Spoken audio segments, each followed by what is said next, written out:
Boa noite a todos. Sejam todos bem-vindos a esta casa de oração, o Centro Espírita Círculo da Luz. Lembrando que hoje, quinta-feira, é o trabalho de desobsessão coletiva desta casa e que enquanto estamos aqui em cima, no aprendizado do Evangelho de Jesus, nossos médiuns se encontram lá embaixo, nas mesas mediúnicas, para acolher aqueles irmãos menos afortunados que se encontram em dificuldades, sem ter o conhecimento que já se encontram no plano espiritual.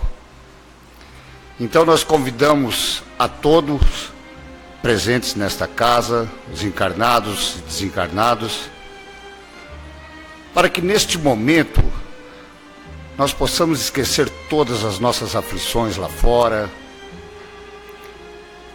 tirando este momento realmente para que nós nos dedicamos a melhorar a nossa parte espiritual.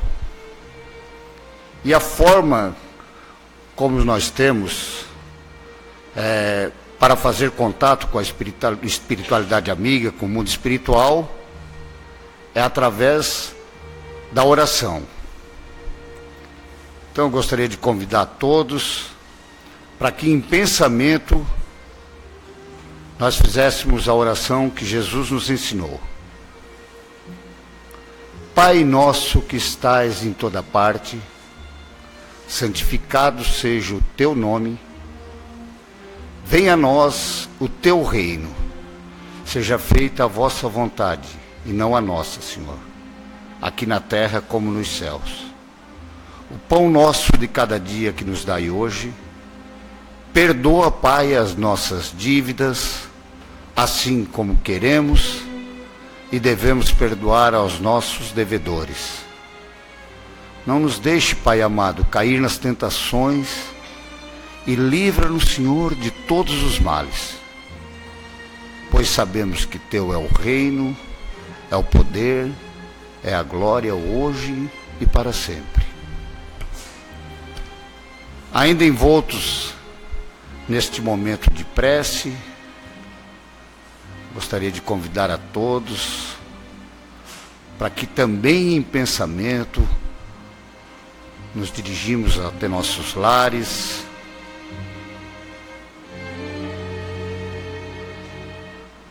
entrando pela porta de acesso da nossa casa, percorrendo todos os cômodos, pedindo uma higienização de nossa casa,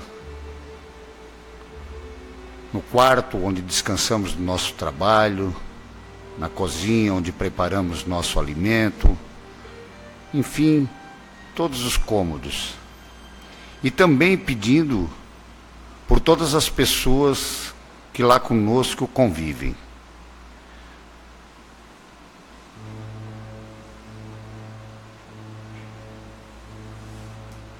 E assim,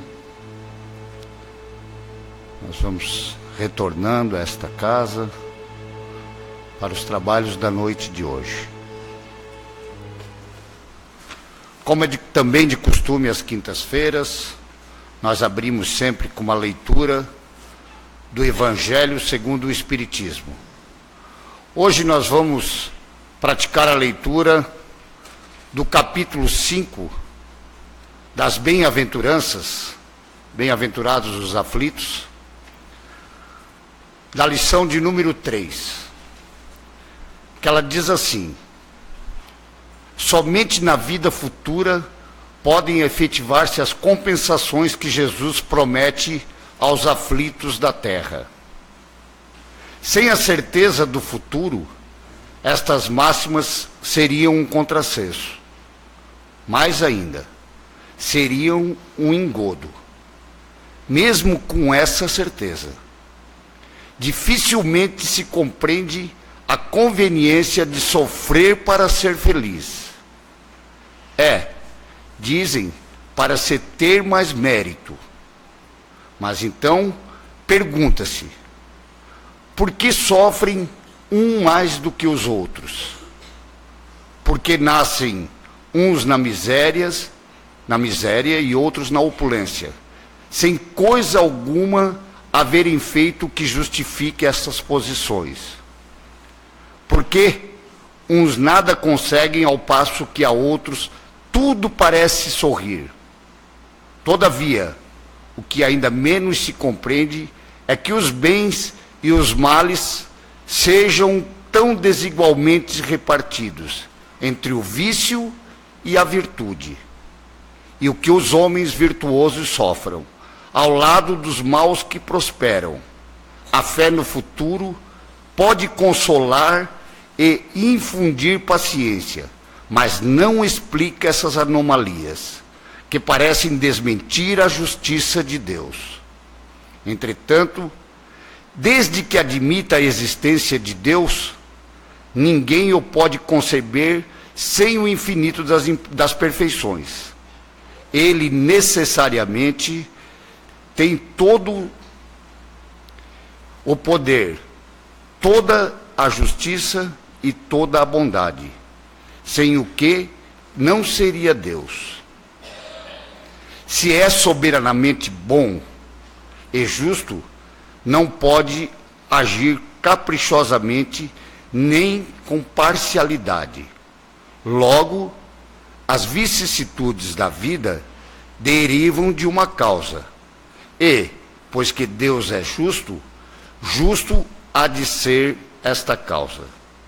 Isso, o de que deve um bem compenetrar-se, por meio dos ensinos de Jesus. Deus pôs aos homens na direção dessa causa e hoje julgando-os suficientemente maduros para compreendê-las.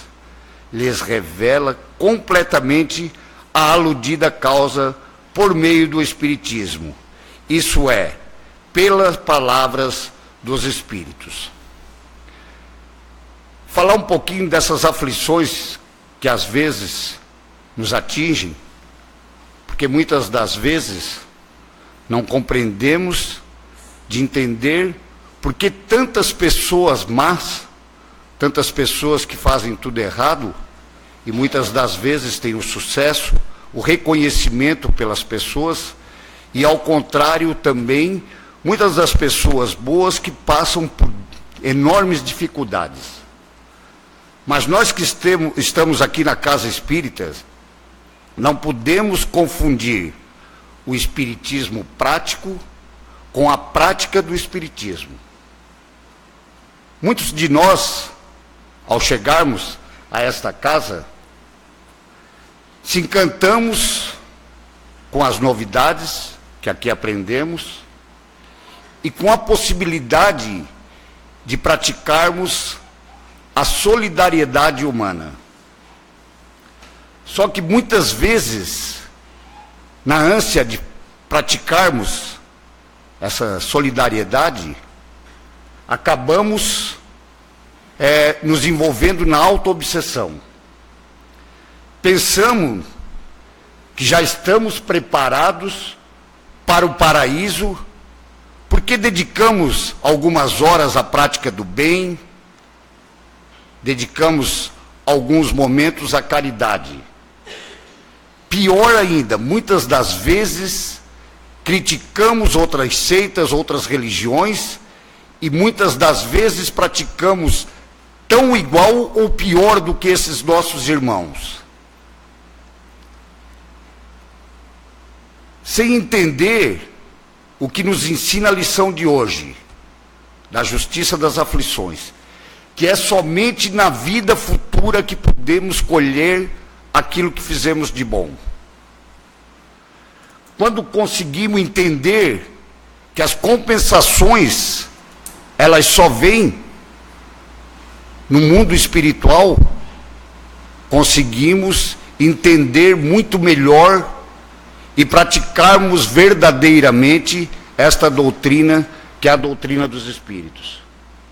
Logo, podemos entender, como diz na lição, que as vicissitudes da vida, elas derivam toda de uma causa. E se nós acreditamos verdadeiramente em Deus, como diz na lição, nós sabemos que Deus é justo e que tudo tudo que temos que passar nessa vida é de nossa parte, ninguém vai passar por nós. Quando comecemos a entender isso e entendermos que realmente só colhemos aquilo que plantamos, podemos meramente e com certeza colhermos esses louros e daí sim ter uma vida muito mais tranquila. É disso que eu gostaria de falar na noite de hoje, né, sobre o Evangelho. Esta é a lição do Evangelho. E agora então nós passaremos a palavra ao nosso irmão Joelson Cardoso, que é da cidade de Araranguá, um trabalhador do Centro Espírita Francisco Cândido Xavier. Vamos vibrar para o nosso irmão, para que ele tenha facilidade de trazer aquilo que preparou para a noite de hoje. Fique à vontade, meu irmão. Fique à vontade. Se queres usar lá, ficar aqui, fique à vontade.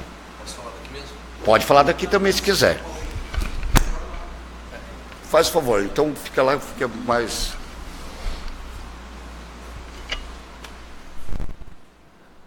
Tá ligado já? Tá. Muito boa noite a todas e a todos os irmãos presentes. Agradeço a oportunidade de estar mais uma vez aqui nessa casa, nesse centro espírita, para falar um pouquinho sobre a doutrina espírita, mas especialmente, inclusive, em decorrência da palavra dita pelo irmão na abertura, dizendo que hoje é uma noite especial, de trabalho de desobsessão coletiva. De qualquer modo, sempre entendo que a reunião doutrinária espírita é um momento efetivamente de congregação e de aproximação com a espiritualidade de luz. A maioria de nós que aqui viemos para isso, para receber esses bons fluidos que a espiritualidade deseja depositar sobre nós, deseja nos auxiliar para acerenar nossos pensamentos, para que tenhamos decisões melhores na nossa vida, na nossa reencarnação. Então, para isso, essencialmente, estamos aqui. Nós, de nossa parte, temos muito pouco a acrescentar e a colaborar nesse sentido. O tema tem que ser doutrinário, e é doutrinário, é da doutrina espírita que falaremos, mas esse tema pode ser estudado, pode ser buscado por cada um de nós que aqui estamos. Todos nós temos a capacidade de nos aperfeiçoar, de ler, de compreender. Então, a minha contribuição é muito singela nesse sentido, mas certamente a contribuição da espiritualidade amiga que preside e dirige esses trabalhos será muito maior e será benéfica a todos nós.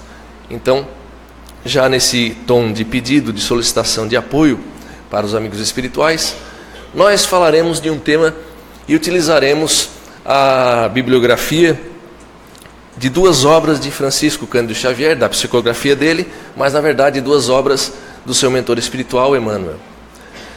E Emmanuel nos brinda com essas histórias quando ele primeiramente fala de si mesmo.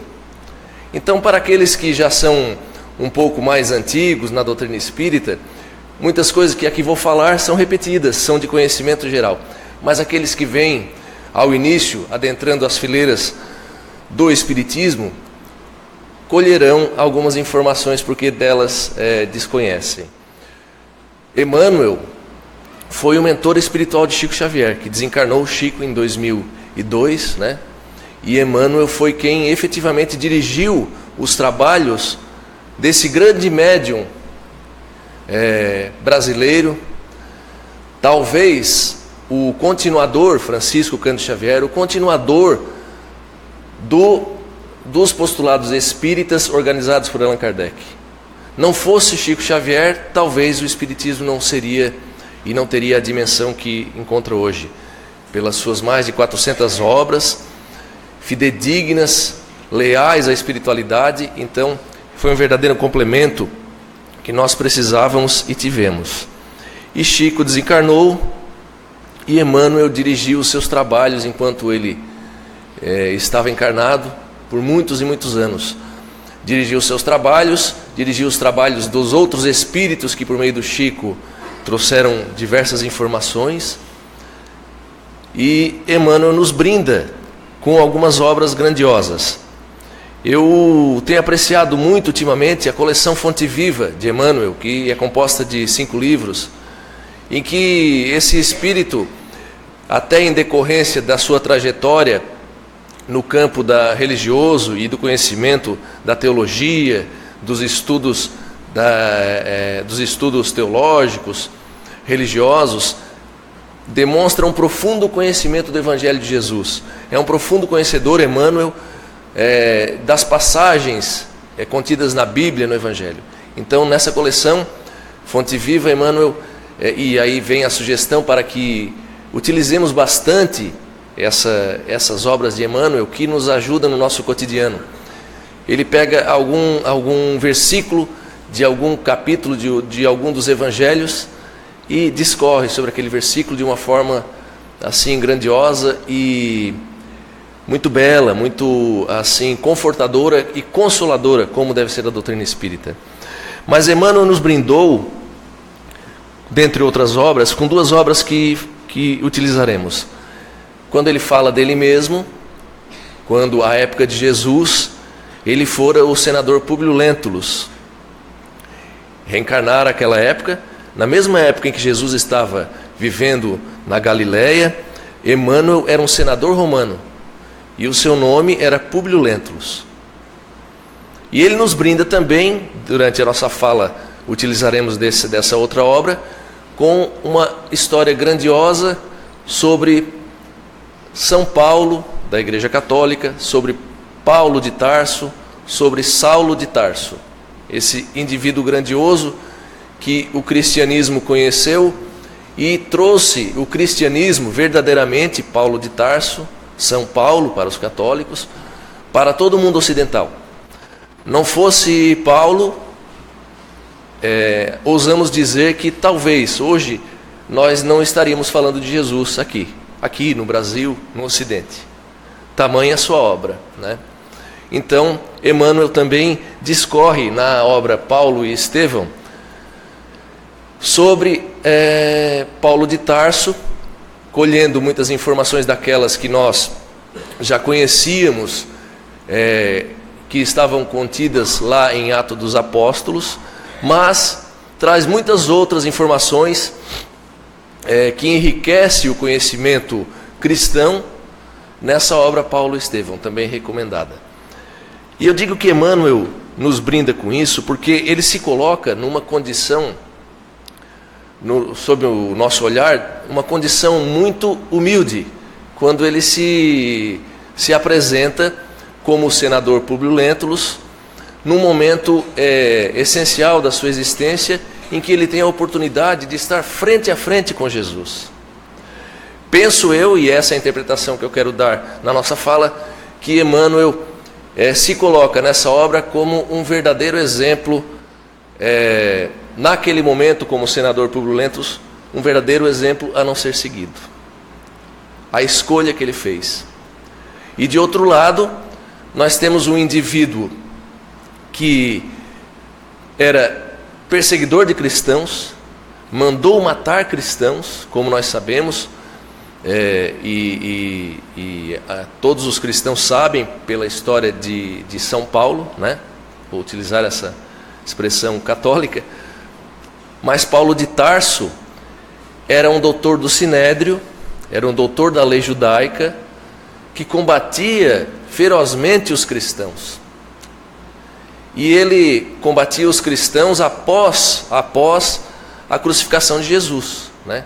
Logo após a crucificação de Jesus, o movimento cristão começou a crescer, e ele, por ter uma fé muito firme na fé hebraica, decidiu efetivamente combater os cristãos.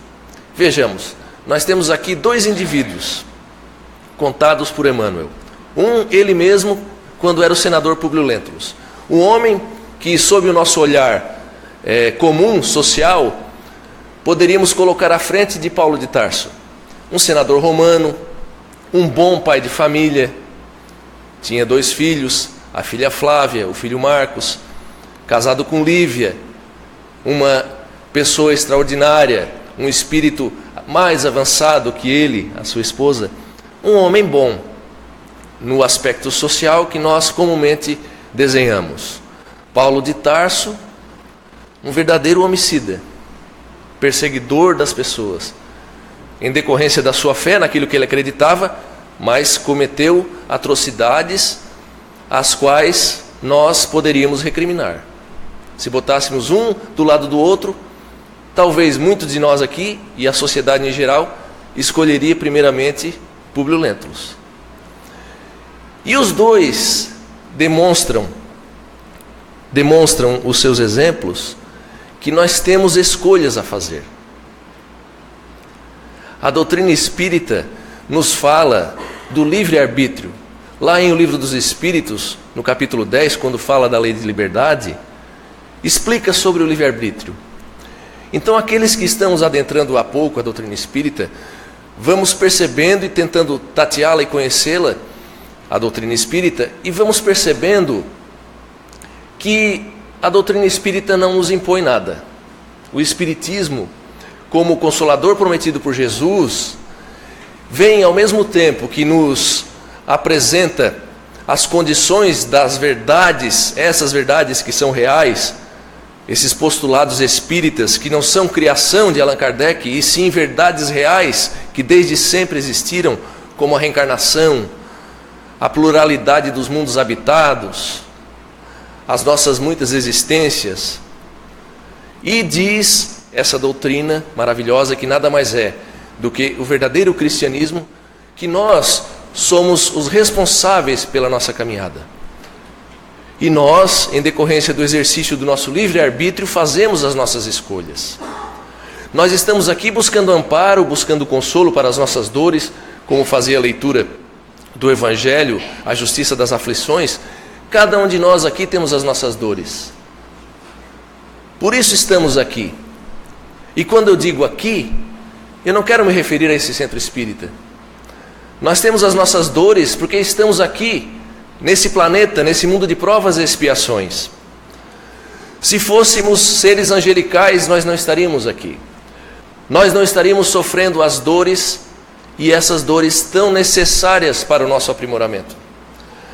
Para que, defronte a essas dores, encarando-as frente a frente, nós possamos, exercitando o nosso livre-arbítrio, fazer as nossas escolhas. Um dia, dois indivíduos, e esses que estamos utilizando como exemplo, Paulo de Tarso e Emmanuel, tiveram a oportunidade de estar frente a frente, com o governador espiritual do planeta, com Jesus Cristo. Para a doutrina espírita, não Deus, mas sim o nosso maior dos irmãos, aquele que tem a missão de dirigir todos os bilhões e bilhões de espíritos que somos vinculados ao planeta Terra. É o espírito mais elevado vinculado a este planeta. É um dos Cristos de Deus. E esse indivíduo deu a oportunidade para dois irmãos de estarem frente a frente com ele. Um perseguidor, homicida, e o outro um homem social, dir-se-ia perfeito, um senador romano. E mais, Emmanuel esteve frente a frente com Jesus, como nós estamos aqui. Jesus estava encarnado, abstraindo essa questão do corpo de Jesus, que é outra discussão. Jesus estava com ele e se encontrou com ele às margens do lago de Genezaré, o mar da Galileia, porque Emmanuel, depois de muito custo, de muito relutar, cedeu aos apelos de Lívia, a sua dileta esposa, para ir ter com Jesus, que curava os leprosos, curava as pessoas. E Emmanuel e Lívia tinham uma filha leprosa. Por isso eles saíram de Roma e foram para a região de Jesus, para primeiramente buscar novos ares, tentar novos tratamentos. Mas lá descobriram que existia um profeta, e esse profeta que nós e a humanidade toda conhece. Um senador romano não poderia descer do seu pedestal e ter com um simples carpinteiro galileu. Seria baixar demais o nível da sua grandeza.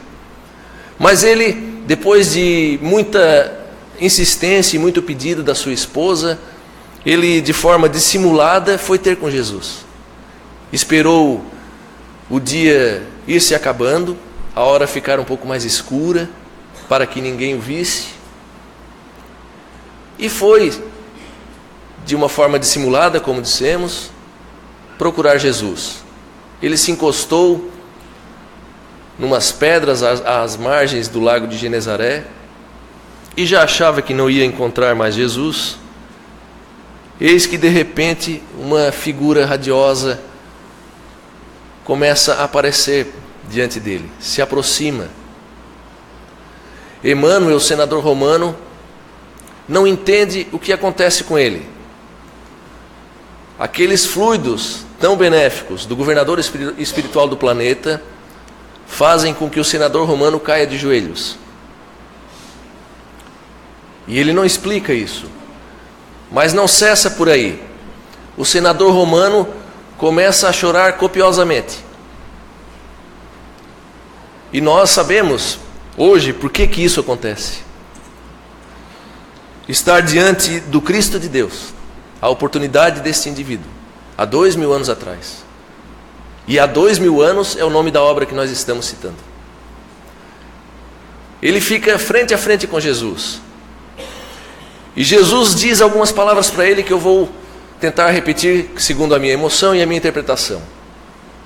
Jesus, conhecedor de cada um de nós que aqui estamos, conhecia Públio Lentulus e sabia que aquele indivíduo, naquele momento, iria iniciar a sua trajetória de caminhada com o Cristo, mas não naquele momento.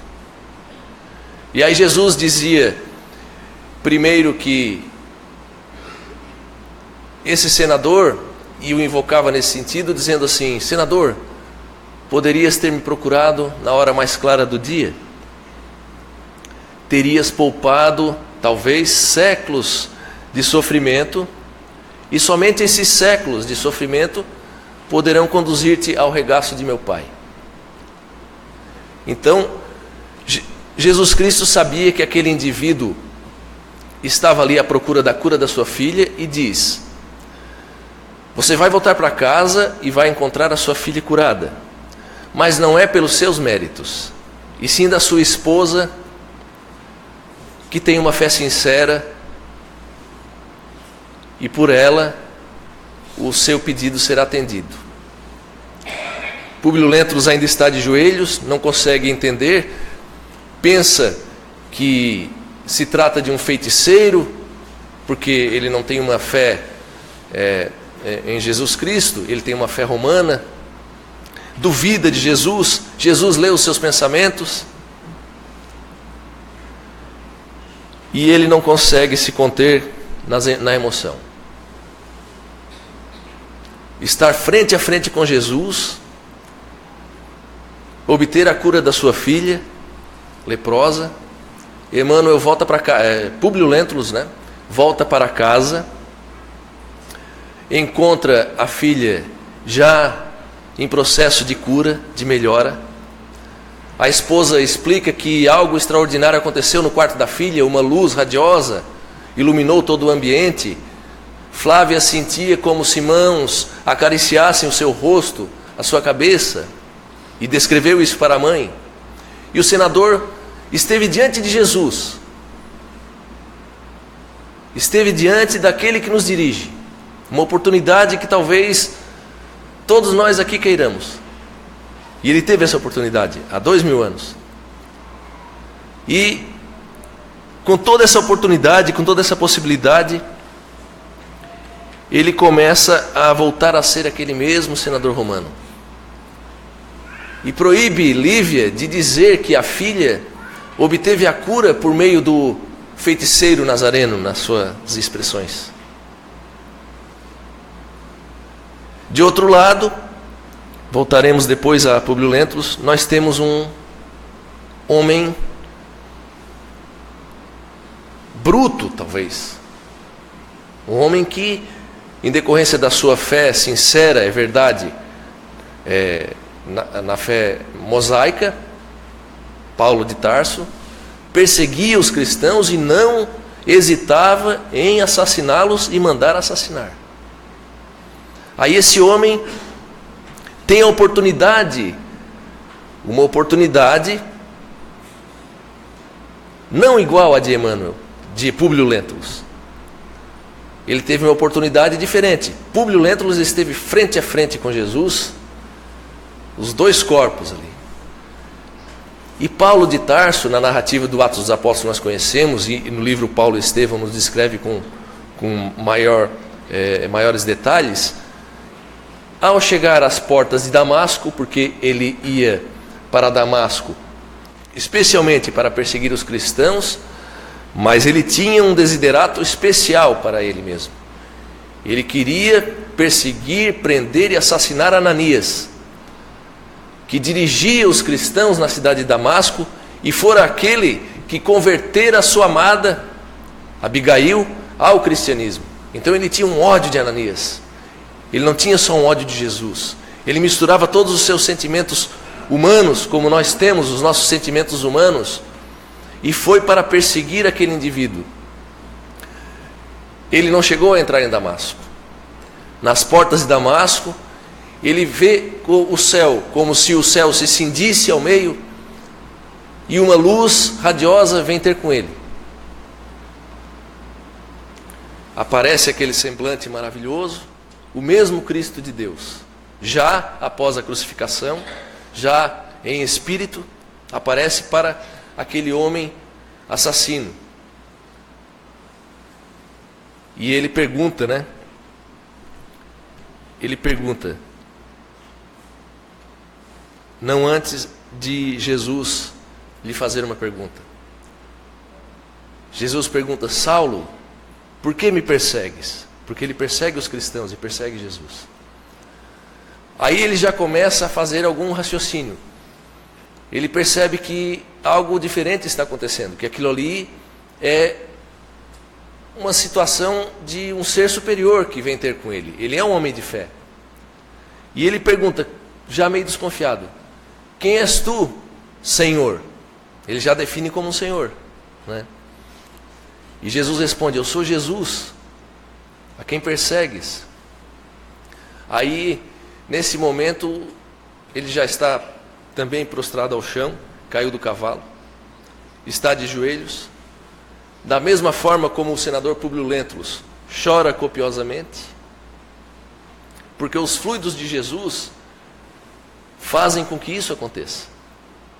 E o indivíduo começa a passar uma tela, como se fosse um filme da sua existência, das suas atrocidades que ele cometeu, de todos os seus desmandos, perseguindo os cristãos. E ele sente o grande problema que ele está envolvido, porque ele percebe que as suas ações não foram ações felizes.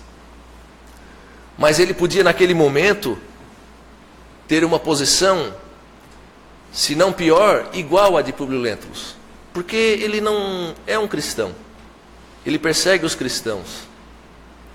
Mas aí esse indivíduo, depois de ter com Jesus, parar, cair, raciocinar, entender a situação que está passando com ele, tem uma postura muito diferente de Públio Lentulus. E ele faz uma pergunta para Jesus. E esses dois cidadãos que eu estou mencionando, pode ser cada um de nós que aqui estamos. Jesus nos faz alguns questionamentos. Senador, Saulo, e nós podemos dar algumas respostas ou algumas afirmações para Jesus. Nós podemos ser Públio Lentulus, nós podemos ser Saulo. Depende da nossa escolha, depende do nosso livre-arbítrio. Nós estamos a todo momento sendo perguntados por Jesus, como esses dois indivíduos. E eu dizia lá no início que Emmanuel se coloca de uma forma muito humilde, porque ele nos se posta, e essa é a minha interpretação, como um exemplo, não Emmanuel, mas quando ele tinha a roupagem do senador Públio Lentulus, como um exemplo a não ser seguido. Ele obtém a cura da filha. Jesus cura a sua filha amada. E ele volta para casa. Pouco tempo depois, o orgulho novamente toma conta daquele senador. E ele proíbe a esposa de dizer que a filha fora curada por um feiticeiro nazareno. E Jesus já o advertira. Jesus dizia: você poderia ter vindo na hora mais clara do dia. Você poderia ter aproveitado, ou você pode ter aproveitado, pode aproveitar esse momento. Jesus dizia mais ou menos assim: esse momento único da sua existência, ou os séculos que virão para se encontrar comigo. E Emmanuel, utilizando o seu livre-arbítrio, Públio Lentulus, fez essa escolha, a escolha de não estar com Jesus.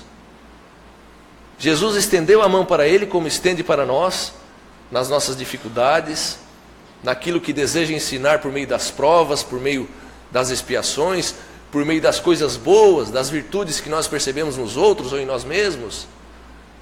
Ele nos faz essas perguntas e esses convites todos os dias. E nós optamos, na maioria das vezes, por ser Públio Lentulus. Nós não optamos por ser Paulo de Tarso. E vejam, e a doutrina espírita é consentânea com esse entendimento, porque depende da nossa escolha, a qualquer momento nós podemos nos transformar. Nós podemos escolher o caminho reto, o caminho do avanço, o caminho do progresso. Um indivíduo criminoso, perseguidor de cristãos, fez essa escolha. E desde há 2000 anos, ele é conhecido como um santo. Ele perseguia, matava. Mas quando ele percebeu que Jesus era o Cristo, era o Messias na sua interpretação original, porque era o Messias do povo judeu, e ele tinha uma fé mosaica muito intensa, ele percebeu desde logo, ele respondeu para Jesus e falou com Jesus, nada mais, nada menos do que: Senhor, o que queres que eu faça? Públio Lentulus não disse isso para Jesus. Públio Lentulus disse: não admito, Lívia, que atribuas a cura da nossa filhinha a esse feiticeiro nazareno. E ele esteve diante de Jesus, e ele caiu de joelhos diante de Jesus, e os fluidos de Jesus fizeram com que ele chorasse copiosamente. Isso não foi suficiente para esse indivíduo. Mas o livre-arbítrio é um postulado e a liberdade de escolha de cada um de nós. Ninguém aqui terá uma imposição dos espíritos que dirigem essa assembleia, que dirigem esse centro espírita. Ninguém terá imposição dos dirigentes da casa espírita, do presidente, etc., dos médiuns da casa espírita. Nós caminhamos nessa existência e nas reencarnações sucessivas apoiados efetivamente, apoiados pela espiritualidade que nos ama, apoiados por Jesus, que nos ama incondicionalmente. Mas sempre, sempre e sempre, as escolhas são nossas. Nós podemos perguntar: Senhor, o que queres que eu faça? Ou nós podemos dizer que a cura, a melhora, as coisas boas que Ele nos traz, não vêm dEle, porque Ele é um feiticeiro nazareno.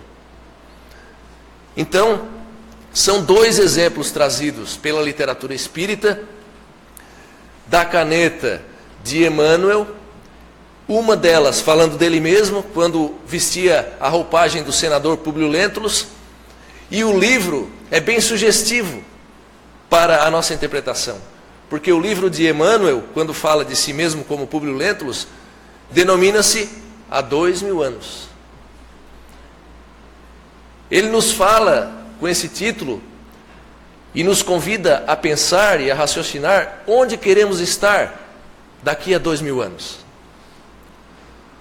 Paulo de Tarso já é. Há 2000 anos atrás, Paulo de Tarso, São Paulo, já dissera: já não sou eu quem vive, é o Cristo que vive em mim. Essa foi a expressão de um criminoso que se entregara a Jesus, que decidiu pelo seu livre-arbítrio caminhar com Jesus. Nós queremos estar onde amanhã? A semana que vem? Esse final de semana, amanhã é sexta-feira, nós vamos sair do centro espírita. Com quem nós queremos caminhar? Ou nós queremos esperar 2000 anos?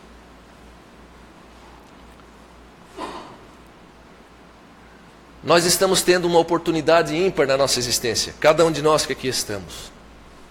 Porque nós estamos tendo a oportunidade de conhecer o cristianismo na sua essência. E o cristianismo na sua essência são as ideias espíritas. Não o espiritismo como uma religião que quer dominar e dominar as demais. Não, as ideias espíritas são o Consolador prometido por Jesus. Jesus disse que mandaria um Consolador e ele ficaria conosco. E são essas ideias, que são verdades reais, que estão aí desde sempre, mas agora nós somos maduros o suficiente. Nós já somos espíritos que não somos mais crianças espirituais. Agora a direção dos nossos destinos está nas nossas mãos. Nós já estamos prontos para fazer escolhas. E Jesus está conversando conosco, como conversa nas passagens evangélicas, com Pedro, com todos eles. Se nós fizermos a leitura, nós vamos perceber, Jesus espera respostas. Quem me toca?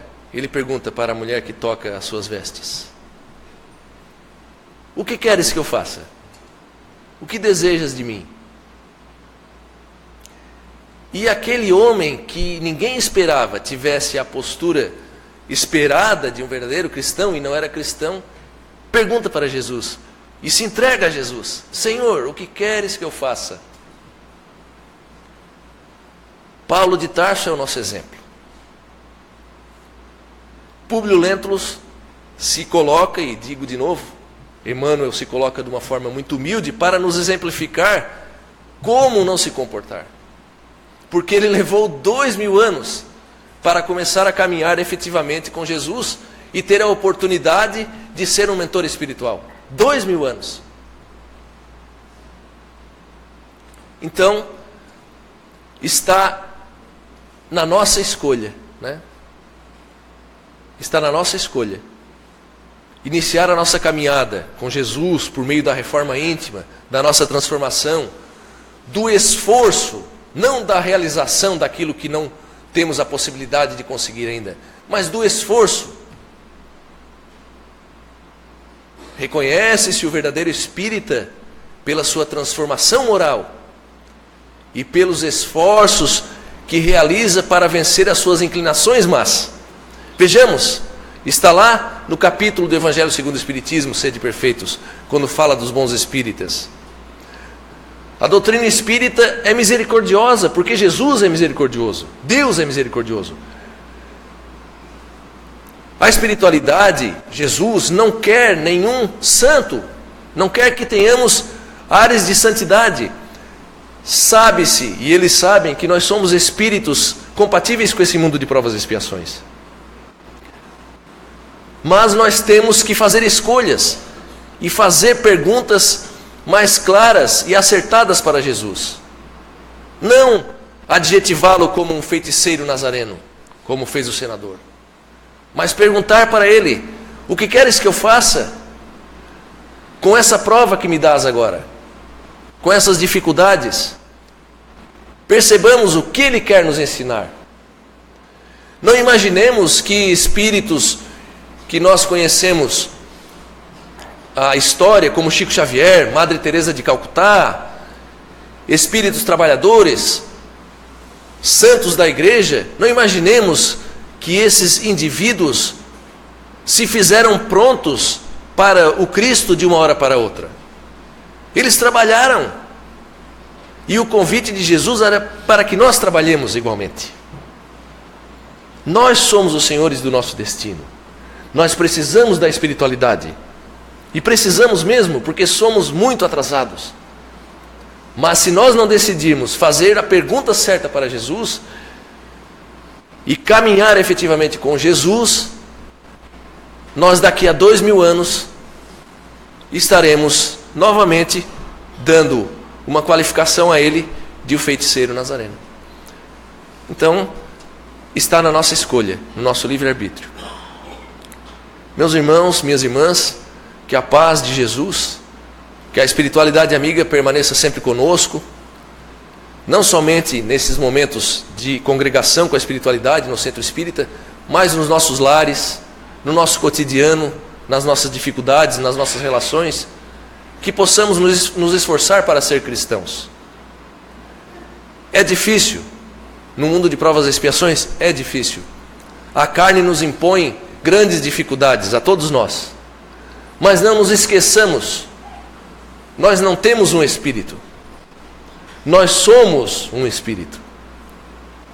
Nós temos um corpo que é transitório e logo se acabará, mas nós continuaremos a existir. E daqui a 2000 anos existiremos. E dependendo do nosso esforço e com o apoio da espiritualidade, nós existiremos sendo melhores. Essas dificuldades que nós encaramos hoje, não teremos mais tais dificuldades, porque nós teremos superado essa fase e seremos espíritos melhores. É o destino de cada um de nós que aqui estamos. Muito obrigado e que assim seja. Nós que agradecemos, né, ao nosso irmão Joelson pela explanação, traçando esse paralelo entre as escolhas que podemos efetuar em nossas vidas, né? Agradecemos a oportunidade de estarmos aqui, agradecemos o irmão, né, pela explanação, e devidamente harmonizados que estamos pela palestra da noite, nós vamos convidar a todos os irmãos para a magnetização das águas, lembrando que neste momento nossas energias são importantes, pedindo a Deus nosso Pai, a espiritualidade amiga, que coloque sobre as águas que estão expostas sobre a mesa todos os fluidos necessários, retirando do seu laboratório divino esses fluidos e colocando sobre elas, e que todos que venham a fazer uso dessas águas possam se sentir melhor dos seus males físicos e espirituais. Queremos te pedir ainda, ó Pai, tu que és Pai só de amor e de bondade, por todos aqueles que se encontram nas aflições da vida, pelos nossos irmãos que se encontram em hospitais, padecendo dos males físicos, dos males espirituais, quantos familiares nossos que às vezes se encontram nas dificuldades. Te pedimos ainda, ó Pai amado, pelas crianças e os idosos em abandono, às vezes esquecidos em seus próprios lares, atirados às ruas, jogados nos orfanatos. Ó Pai, estenda a tua mão dadivosa sobre todos eles. Queremos te pedir ainda, Pai, por todos aqueles que se encontram no emaranhado dos vícios, pelos comedores compulsivos, pelos jogadores compulsivos, pelos sexólatras, pelos alcoólatras, pelos dependentes de álcool e outras drogas, Senhor. Que tu possa, ó Pai, mostrar um novo caminho a esses irmãos, que possa surgir esse novo caminho através de suas próprias forças, Senhor. E assim, Pai, chegou o momento de pedirmos por nós mesmos. Este é o momento do passe coletivo, lembrando que todos nós neste momento temos que esquecer tudo lá fora, porque o passe é transfusão de energia. Os médiuns se encontram expostos na sala. Nós te pedimos, Pai, porque estamos aqui na sua casa, Senhor, e tu mesmo dissestes que onde tivesse 2 ou mais pessoas falando em teu nome, que ali estarias, Senhor. E temos certeza, ó Pai, da tua presença entre nós. Por isso, Senhor, queremos te pedir a tua luz, a tua paz e a serenidade, ó Pai amado.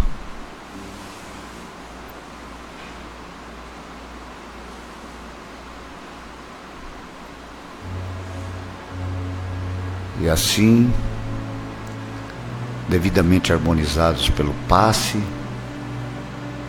nós vamos chegando ao final dos trabalhos desta noite, desejando a todos os irmãos que estão presentes, encarnados e desencarnados, bem como pelos irmãos que não puderam estar presentes essa noite, que essa energia benfazeja do amor, da paz e da serenidade possa chegar a todos os nossos familiares em nossos lares, através da prece que Jesus nos ensinou.